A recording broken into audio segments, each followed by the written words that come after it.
Mum never wanted me to do fashion. I didn't fill out my CAO form, I told her I did. I knew what I wanted and there was nothing that was going to stop me. My name is Emma Manley and I'm owner and creative director at Manley, an Irish women's wear fashion and accessories brand. I grew up in a household with two self-employed parents, one of which was a fashion designer. I would have picked up an awful lot of skills off my mum and I would have been very inquisitive about what she was doing. I'd literally hand her beads as she was sewing beads onto the bodice of a wedding dress. I had my heart set on going to one of the national art colleges, so I applied to all of them with my brand new portfolio, which I thought was going to be amazing and wow them, but I actually didn't get in.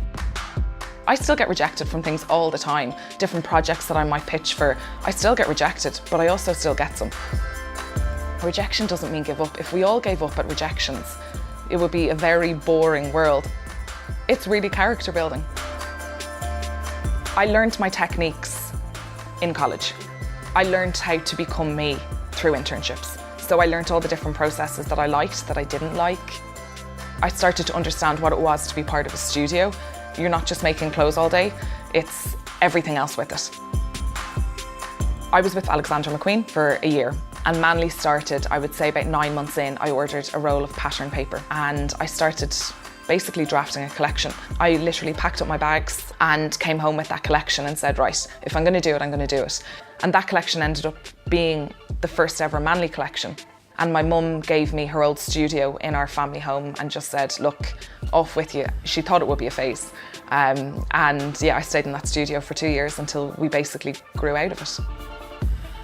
It's definitely hard trying to be a businesswoman, a designer, and just trying to be a normal person as well and having friends, because the job is incredibly demanding. I always talk about the 3 Ps. It's passion, patience and persistence. To do what I do, you need to be hugely passionate. You need to keep on banging on those doors, you know, for people who constantly keep closing them in your face. It's very much a cutthroat world. If you're working to the professional calendar and producing biannual collections, you know, you're only as good as your last collection. If you look too much to the future, it's so scary. It's every season. I take it like literally at that pace. Get to the end of the season, evaluate, and then say, right, well, what more can we do? And I think that's how we've gotten to the place that we are at now.